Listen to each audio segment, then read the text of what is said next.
பெருந்தலைவர் காமராஜர் அவருடைய பிறந்தநாள் விழாவை கல்வி வளர்ச்சி நாள் என்று திண்டிவனத்தில் எங்களுடைய தொகுதியில் இருக்கின்ற தாய் தமிழ் பள்ளியினுடைய சார்பாக நடைபெற்றுக் கொண்டிருக்கின்றது. இந்த விழாவில் தொகுதியில் இருக்கின்ற அரசு பள்ளிகள், அரசு உதவி பெறும் பள்ளிகளில் படிக்கின்ற மாணவ மாணவிகளுக்கான விருது மற்றும் அவர்களுக்கான பரிசளிப்பு விழாவை இன்றைக்கு பேராசிரியர் கல்விமணி அவர்கள் முன்னெடுத்திருக்கிறார்கள். அந்த நிகழ்வில் பங்கெடுத்து மாணவ செல்வங்களை நாங்கள் விருதுகள் வழங்கி பாராட்டியிருக்கின்றோம். இந்த பள்ளி ஒரு எய்டட் ஸ்கூலாக, அரசு உதவி பெறும் பள்ளியாக மாற்ற வேண்டும் என்று நீண்டகால கோரிக்கையாக சொன்னார்கள். இதை மாண்புமிகு பள்ளிக்கல்வித்துறை அமைச்சர்கள் கவனத்துக்கு கொண்டு சென்று, மாண்புமிகு முதல்வர் அவர்களிடம் கொண்டு சென்று இந்த பள்ளியை அரசு உதவி பெறும் பள்ளியாக மாற்றுவதற்கு நாங்கள் முயற்சி செய்வோம் என்று அவரிடம் சொல்லியிருக்கிறேன். கட்டாயம் அதற்கான நடவடிக்கை நாங்கள் எடுப்போம். மேகதாதுல பார்த்தீங்கன்னா அளவீட்டு பணிகள் அந்த அரசு தொடங்கியிருக்க மாநில அரசு. தமிழ்நாட்டு அரசுடைய நிலைப்பாடு என்னவாக இருக்கு?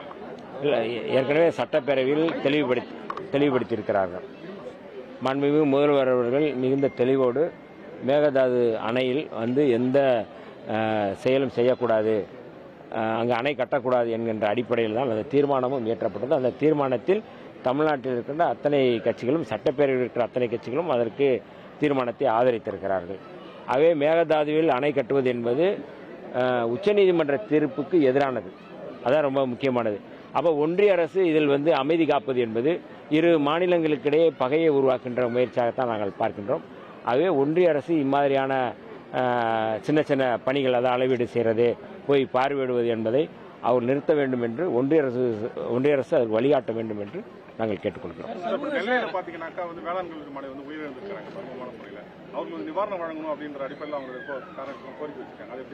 இல்லை, அதில் எந்த மாற்று கருத்தும் இல்லை. பாதிக்கப்பட்ட குடும்பத்திற்கு எப்போதும் அரசு உறுதுணையாக இருக்கும் என்று அறிவித்திருக்கிறார்கள். ஆகவே அதற்கான நிதியை அவர்கள் கேட்பதிலும் சரி, இல்லை கொடுப்பதிலும் சரி எந்த விதமான பாகுபாடு இருக்காது. சமூக நீதித்துறை அமைச்சரும் இல்லை, இது குறித்து எங்களுடைய தலைவர் அவர்கள் தெளிவுபடுத்தி இருக்கிறார்கள். அவருடைய கருத்து தான் என்னுடைய கருத்து. வழக்கறிஞர் நியமனத்தில் தமிழ்நாடு முழுவதும் முறைகேடு நடந்ததா சொல்றாங்க. இதை பத்தி நீங்க என்ன சொல்றாங்க? ஆனால் எதுவுமே நீதிமன்றத்தின் மூலமாகவோ எதுலையுமே நிறுவனமாகலை. அங்கொன்றும் இங்கொன்றுமாக அதை சொல்லியிருக்கிறாங்க. அதை மாண்புமிகு சட்டத்துறை அமைச்சர் தெளிவுபடுத்தியிருக்கிறார். மாண்புமிகு சட்டத்துறை அமைச்சர் நிர்மல்குமார் அவர்கள் இதை தெளிவுபடுத்தி விளக்கியிருக்கிறாரு. அவர் அதை விளக்கிய பிறகு நான் அதுக்கு வேற ஒரு கருத்து சொல்வது சரியா இருக்காது.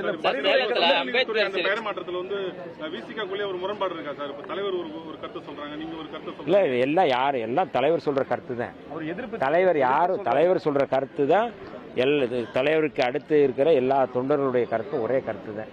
இது மாதிரியான அவர் ஒரு கருத்து, இவர் ஒரு கருத்து அப்படின்னு சொல்றது ஒரு தவறா கட்டமைக்கக்கூடியது. இது தொடர்ந்து செய்து வருகிறார்கள்.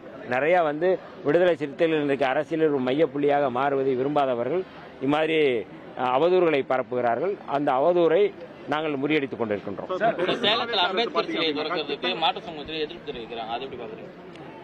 சேலத்தில் மட்டுமில்லை, எல்லா இடங்களிலும் இந்த மாதிரியான பிரச்சனைகள் இருக்கு. புரட்சியாளர் அம்பேத்கர் ஒரு சார்பான தலைவர் அல்ல. இன்றைக்கு சட்டம் நடைமுறையில் இருக்கின்றது. சட்டம் இன்னைக்கு அரசியலமைப்பு சட்டம் என்பதை ஒட்டி தான் இந்தியாவே வழி நடத்தக்கூடியது புரட்சியாளர் அம்பேத்கர் யாத்து கொடுத்த அரசியலமைப்பு சட்டம் தான். அப்படிப்பட்ட ஒரு பொதுவான தலைவரை ஒரு குறிப்பிட்ட சாதி வலயத்துக்குள் கொண்டு வருவது என்பது மிக மோசமான ஒரு முன்னெடுப்பாக தான் நம்ம பார்க்குறோம்.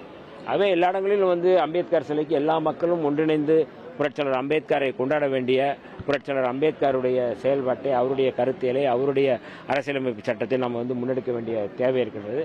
ஆகவே அம்பேத்கர் சிலைக்கு எந்த விதமான தடையும் இல்லாமல், எதிர்ப்பும் இல்லாமல் மக்களே எல்லோரும் முன்னெடுக்கக்கூடிய ஒரு காலம் வரும். அதற்கு முன்னதாக இம்மாதிரியான ஒதியத்தூரில் இருக்கின்ற இந்த சிலை ஏற்கனவே நிறுவப்பட்டது தான். அது திறக்க வேண்டும் என்றுதான் நாங்கள் தொடர்ந்து சொல்லி வருவோம். கட்டாயம் விரைவில் அதற்கான வேலைகள் நடக்கும். சமூக நீதித்துறை அமைச்சராக இருக்கிறீங்க, அதை திறக்கிறதுக்கான என்ன? அது நான் போறேன். நான் விரைவில் போய் அதை நம்ம முன்னெடுக்கக்கூடிய செயல்பாட்டை நாங்கள் எடுப்போம்.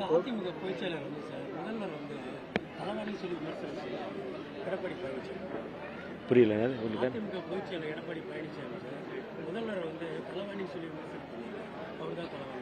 இல்லை, அதான் ஒரு நாகரிகமான அரசியலை முன்னெடுக்க வேண்டும் என்று விடுதலை சிறுத்தைகள் தொடர்ந்து சொல்கிறோம். தனிநபர் விமர்சனம் கூடாது. இம்மாதிரி மரியாதை குறைவாக ஒரு முதல்வரை விமர்சிப்பது என்பது எப்படி சரியாக இருக்கும்? இப்போ அவர் இந்த மாதிரியான ஒரு சொல்லாடலை சொல்லும் பொழுது கட்சியைச் சேர்ந்தவர்கள் அப்படி சொல்லும் பொழுது அவர் அதை ஏற்றுக்கொள்கிறாரா? அதே குரலை அவர் ஏற்றுக்கொள்கிறார் என்று நாம் புரிந்து கொள்ள வேண்டும்.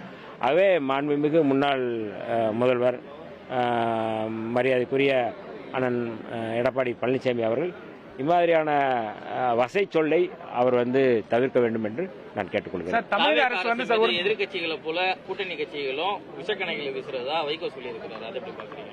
அது அவர்கிட்ட தான் கேட்கணும். கூட்டணியில